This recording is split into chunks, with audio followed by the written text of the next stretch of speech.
Hello student, welcome to the lecture on theories and policies of international trade. After this lecture, we will be able to learn the following objectives. Understand international trade, explain the Mercantilism theory of international trade, define theory of absolute advantage, describe the classical theory of international trade, discuss on Ricardo's theory of comparative advantage, explain the Heckscher-Ohlin trade model, understand Porter's diamond of national advantage, explain the evaluation of Heckscher-Ohlin's theory of international trade, discuss on India's international trade policy. Introduction. Let's start with a brief introduction to the topic, theories and policy of international trade. It would provide an introduction to the core of international trade theory and policy. Attention is paid to the use and relevance of various economic models in explaining international trade and evaluating international trade policy. The main areas that would be covered are the Richardian model of comparative advantage, neoclassical production and trade, factor endowments and trade market structure, imperfect competition, and trade theory of trade policy. International trade. Traditionally, international trade consisted of traded goods like textile, food items, spices, precious metals, precious stones, and objects of art, and various items across the borders. Multinational organizations have emerged through the previous century with footprints all over the globe. Companies no longer limit themselves to local markets. They no longer depend upon local resources. In present scenario, no country can afford to remain isolated from and not participate in globalization. Today, most of the countries are party to several bilateral as well as multilateral traffic and trade agreements like GATT, General Agreement on Tariffs and Trade, through which they regulate imports and exports to and from specific countries. Mercantilism theory of international trade. Mercantilism was a 16th century economic philosophy that maintained that a country's wealth was measured by its holdings of gold and silver. This required that the countries to maximize export and minimize import. The logic was transparent to the 16th century policymakers that if foreigners bought more goods from us than we bought from them, then the foreigners had to pay us the difference in gold and silver, enabling us to amass more treasure. Mercantilists pressed for favorable balance of trade BOT or balance of payments BOP as against the unfavorable one. In a way, it is good because currency appreciates with mounting surplus on the forex front, and the country will attract more foreign capital infusion, further strengthening the country's economy, infrastructure, etc. Evaluation of mercantilism theory. Mercantilist writers have been lauded and criticized in the literature on foreign trade at least since Hume's political discourses in 1752. Mercantilists have been criticized for everything from their views regarding the gains from trade to their self-promotion of the merchant's role in society as being important. Theory of neo-mercantilism. Mercantilism is still in vogue. Mercantilist policies are politically attractive to some firms and their workers as mercantilism benefits certain members of society. Modern supporters of these policies are known as neo-mercantilists or protectionists. The neo-mercantilists want higher production through full employment and that every industry produces an exportable surplus leading to favorable BOT. Theory of absolute advantage. The real wealth of the country consists of goods and services available to its citizens. If any country can produce a particular commodity more and more cheaply than other countries, it has an absolute advantage. Natural advantages, climate, area, resources. Principle of absolute advantage. To vividly illustrate the principle of absolute advantage, suppose that there are two countries, USA and Japan, producing two goods, food and cars, using labor as the only input. Complication and limitation. There are several caveats in the above analysis, some of which we discuss now. Absence of absolute advantage. It is frequently argued that developing countries may lack the technology to gain an absolute advantage in the production of any good such that they cannot possibly compete on the global market and benefit from free trade. More factors of production. In reality, goods are produced using several factors of production simultaneously, such as capital, land, and various types of labor. Usually, goods then cannot be ranked according to absolute advantage, as their production in one country requires more of one input and simultaneously less of another input than in another country. Absolute advantage, income and wages. Daniel Treffler systematically analyzes these issues by combining the Heckscher-Ohlin model with technology differences while taking into consideration the empirically observed home country bias, a consumer preference for domestically produced goods over otherwise identical imports. Classical theory of international trade.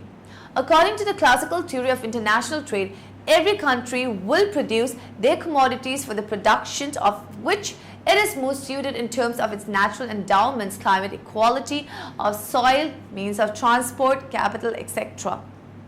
Types of cost difference in production. Economists speak about three types of cost difference in production. They are absolute cost difference. Adam Smith, in his book Wealth of Nations, argued that international trade is advantageous for all the participating countries only if they enjoy absolute differences in the cost of production of the commodity which they specialize. Equal cost difference. Adam Smith, in order to strengthen his argument in favor of absolute difference in cost, pointed out that trade is not possible if countries operate under equal difference in cost instead of absolute difference. Ricardo's theory of comparative advantage. David Ricardo stated a theory that other things being equal, a country tends to specialize in and exports those commodities in the production of which it has maximum comparative cost advantage or minimum comparative disadvantage. Similarly, the country's imports will be of goods having relatively less comparative cost advantage or greater disadvantage. Ricardo's assumption. Ricardo explained his theory with the help of following assumption. There are two countries and two commodities. There is a perfect competition both in commodity and factor market. Cost of production is expressed in terms of labor, that is, value of a commodity is measured in terms of labor, hours or days required to produce it. Commodities are also exchanged on the basis of labor content of each good. Labor is the only factor of production other than natural resources. Labor is homogeneous, that is, identical in efficiency in a particular country. Labor is perfectly mobile within a country but perfectly immobile between countries. There is free trade, that is, the movement of goods between countries is not hindered by any restriction. Production is subject to constant returns to scale. There is no technological change. Trade between two countries takes place on barter system. Full employment exists in both countries. There is no transport cost. Heckscher-Ohlin trade model. The Heckscher-Ohlin HO hereafter model was first conceived by two Swedish economists, Elie Heckscher and Bertil Ohlin. Rudimentary concepts were further developed and added later by Paul Samuelson and Ronald Jones, among others. There are four major components of the HO model: factor price equalization theorem, Stolper-Samuelson theorem, Rybczynski theorem, and Heckscher-Ohlin trade theorem. Factor price equalization theorem. Among the four main results of the HO theory, FPE is the most fragile theorem. If any of the 8 assumptions is violated, it will not hold. Porter's diamond of national advantage. Classical theories of international trade propose that comparative advantage resides in the factors endowments that a country may be fortunate enough to inherit. Factor endowments include land, natural resources, labor, and the size of the local population. Michael E. Porter argued that a nation can create new advanced factor endowments such as skilled labor, a strong technology and knowledge base, government support, and culture.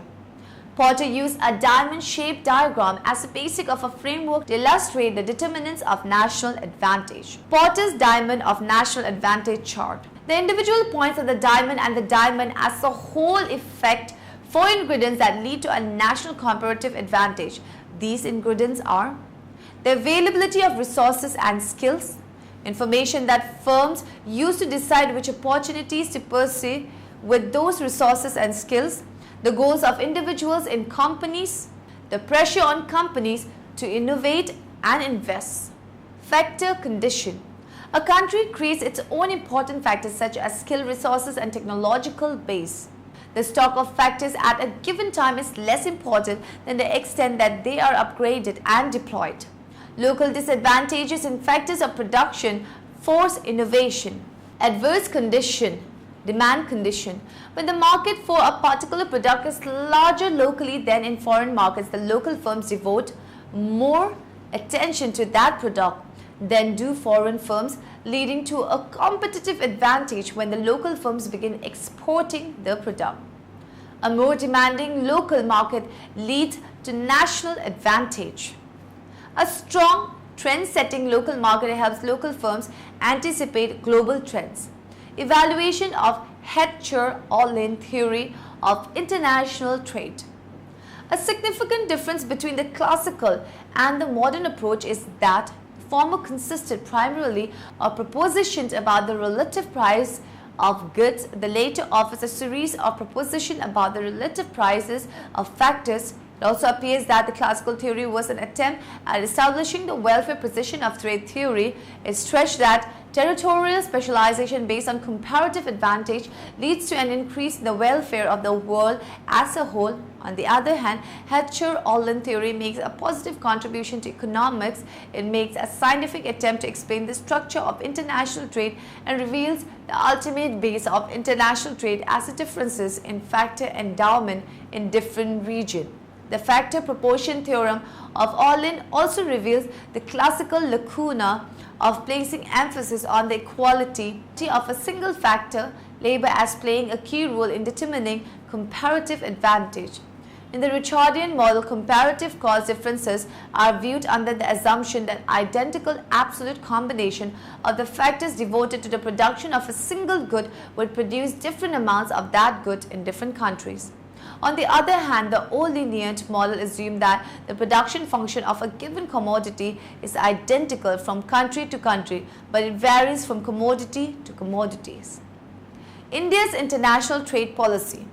Although India has steadily opened up its economy, its tariffs continue to be high when compared with other countries, and its investment norms are still restrictive. Average non-agricultural tariffs have fallen below 15%, quantitative restriction on imports have been eliminated, and foreign investment norms have been relaxed for a number of sectors. Agricultural tariffs average between 30 to 40%. Anti-dumping measures have been liberally used to protect trade, and the country is among the few in the world that continue to ban foreign investment in retail trade.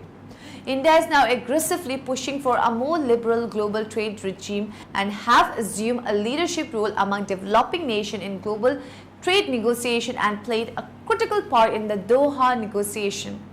Reasonable and bilateral trade agreement. India has recently signed trade agreements with its neighbor and is seeking new ones with the East Asian countries and the United States. Its regional and bilateral trade agreements, or variants of them, are at different stages of development. Trade agreements with Bangladesh, Bhutan, Sri Lanka, Maldives, China and South Korea. India-Nepal Trade Treaty, Comprehensive Economic Cooperation Agreement CECA with Singapore. Framework agreements with the Association of Southeast Asian Nations, ASEAN, Thailand and SAIL. Preferential trade agreements with Afghanistan, Chile and Mercosur. The latter is a trading zone between Brazil, Argentina, Uruguay and Paraguay. World Bank involvement. As a number of research institutions in the country provide the government with good, just-in-time and low-cost analytical advice on trade-related issues, the World Bank has focused on providing analysis on specialized subjects at the government's request. In the last 3 years, the bank has been working with the Ministry of Commerce in a participatory manner to help the country develop an informed strategy for domestic reform and international negotiation. Given the sensitivity of trade policy and negotiation issues, the bank role has been confined to providing better information and analysis than was previously available to India's policy makers. Summary. Now, in the end, let us summarize what we have learned in this lecture. International trades between countries and across continents have existed for centuries, including previous civilization. Technology in terms of communication as well as software technology has changed the way business organizations manage activities, be it manufacturing, procurement, finance or sales. Managing international trade has multi-dimensional aspects which need to be considered by each country. In reality, goods are produced using several factors of production simultaneously, such as capital, land, and various types of labor. Classical theories of international trade propose that comparative advantage resides in the factor endowment that a country may be fortunate enough to inherit.